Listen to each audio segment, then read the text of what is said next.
Rhapsody of realities. आज 13 फरवरी 2021 शनिवार। आज सैटरडे 13 फरवरी 2021। आज रैप्सोडी ऑफ रियलिटीज़ में पास्टर क्रिस ओयाखेलोमे द्वारा जो वचन हमको सिखाया जाता है, आज वचन का विषय और एक बार याकूब की पत्री 5 अध्याय 16 वचन में से ही लिया गया है, लेकिन आज के समय विस्तारित बाइबल में से यह विषय को लिया गया है। जेम्स 5:16 वर्स में से विषय लिया गया है। एम्प्लीफाइड क्लासिक एडिशन में से ये वचन है और विषय है मेक पावर अवेलेबल फर्स्ट। सामर्थ को उपलब्ध कीजिए पहले। Make power available first. सामर्थ को उपलब्ध कीजिए पहले। James 5 chapter 16th verse, Amplified Classic Edition.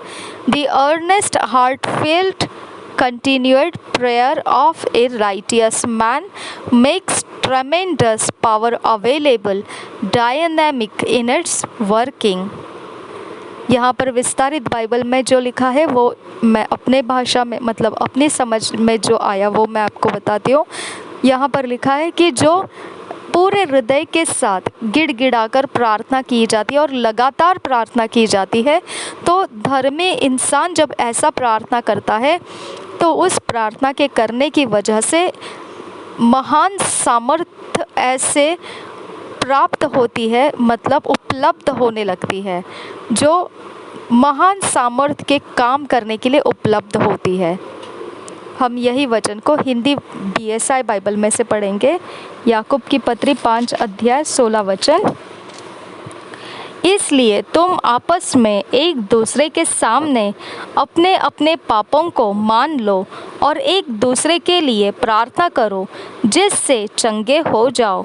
धर्मी जन की प्रार्थना के प्रभाव से बहुत कुछ हो सकता है।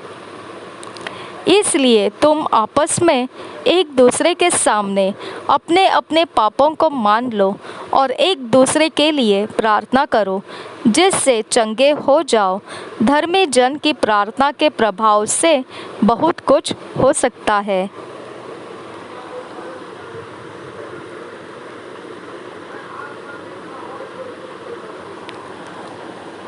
Many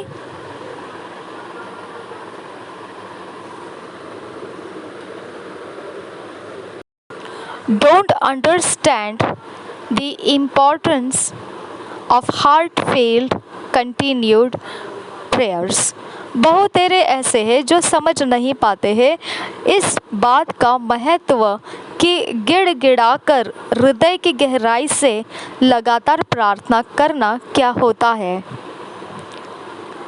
They speak forth words ever before spending quality time in prayer, and they wonder why their declarations are not effective. वह आगे बढ़कर बोलना शुरू करते हैं शब्दों को, वचनों को, इससे पहले कि वह कुछ खास समय प्रार्थना में बिताए रहे, और फिर बाद में वह सोच में पड़ते हैं कि वह घोषणा तो किए जा रहे हैं परंतु उसका असर नहीं हो रहा है। You have to learn how to make power available first. आपको सीखना है सामर्थ्य पहले उपलब्ध कैसे करना है। When you have made power available, then make proclamations of faith. The change you desire would be established. जब आपने सामर्थ को उपलब्ध कर लिया, फिर बाद में आप घोषणाएं कीजिए, दृढ़ता के साथ बोलना शुरू कीजिए, विश्वास के साथ, और बदल हो जाता है। जो आपकी इच्छा के अनुसार है वही स्थापित हो जाता है। Read the story of Elijah in 1 Kings 17:18 verse.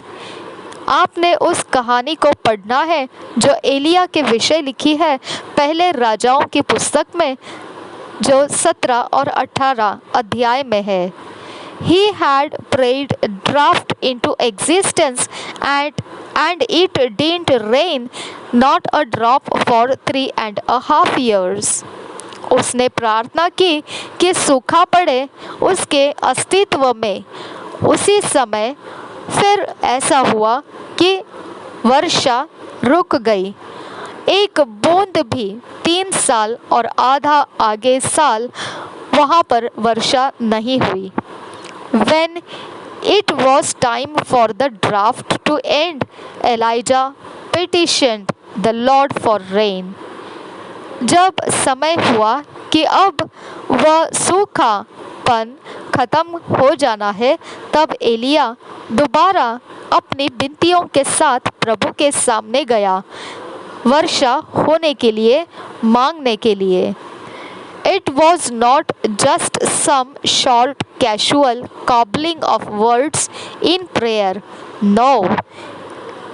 ये ऐसे कोई शब्द नहीं थे कि बिल्कुल छोटे से साधारण तरह से बड़बड़ाने वाले शब्द, ऐसे वाले वो प्रार्थना शब्द नहीं थे, बिल्कुल नहीं।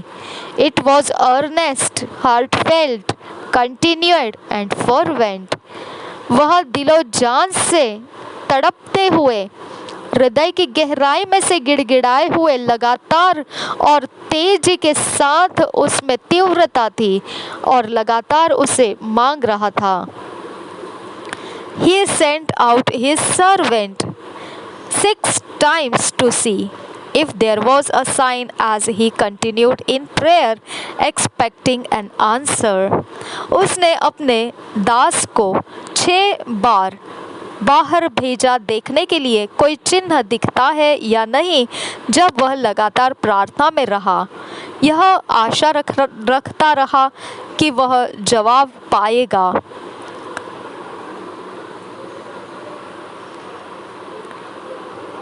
The servant came back the 7th time and said, I see a small cloud, very small, like the size of a man's hand, rising out of the sea. फिर 7वीं बार उसका दास लौट कर आया और कहने लगा कि मैं देख रहा हूँ एक छोटा सा बादल, बहुत ही छोटा, एक हाथ के जितना जो नाप होता है उतना ही एक छोटा सा बादल देख रहा हूँ। वह समंदर के उस तरफ से आ रहा है, उठकर आ रहा है। That was all Elijah needed. He knew he had prevailed. वही तो था एलिया ज़रूरत रख रहा था, और वह जानता था कि उसने प्रबल हो लिया है। He told his servant, quickly then on your way, tell Ahab, saddle up and get down from the mountain before the rain stops you. 1 Kings 18 chapter 44 verse message version में से इस प्रकार से लिखा है। हम इसी वचन को हिंदी में पढ़ते हैं। फिर उसने दास को ये कहा, पहले राजाओं की पुस्तक 18 अध्याय 44 वचन में हम पढ़ेंगे उसने क्या कहा उसके दास से।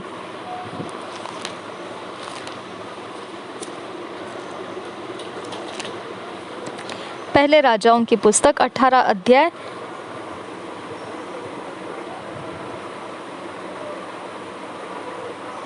उसका 44 वचन।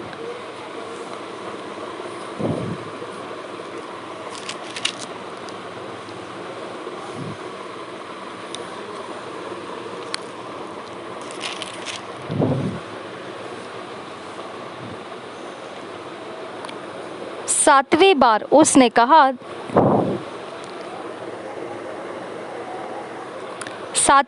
उसने कहा, देख समुद्र में से मनुष्य का हाथ सा एक छोटा बादल उठ रहा है। एलिया ने कहा, अहाब के पास जाकर कहे, रथ जुतवा कर नीचे जा, कहीं ऐसा न हो कि तो वर्षा के कारण रुक जाए। और एक बार पढ़ेंगे। 7वीं बार उसने कहा, देख समुद्र में से मनुष्य का हाथ सा एक छोटा बादल उठ रहा है। एलिया ने कहा, अहाब के पास जाकर कहे, रथ जुतवा कर नीचे जा, कहीं ऐसा न हो कि तू वर्षा के कारण रुक जाए। Observe the sequence. Elijah made tremendous power available through heartfelt prayers and then gave the word. यहाँ पर ध्यान दीजिए किस प्रकार की रचना एलिया ने किया था। एलिया ने बहुत बड़े सामर्थ्य को पहले उपलब्ध कर लिया था, उसके गिड़गिड़ाहट के प्रार्थनाओं के द्वारा, हृदय की गहराई से की गई प्रार्थनाओं के द्वारा, और फिर उसने जाकर शब्द दिया। Same way, after you have stirred up a Holy Ghost storm in your closet, that's when you speak forth Rhema. वही तरह से होता है कि जब आपने पवित्र आत्मा तूफान की तरह अपने बंद कमरे में पहले ही उकसा लिया हो और फिर बाद में आप बोलना शुरू कर लेते हैं, तो आगे बढ़कर आपके शब्द रेमा बन जाते हैं।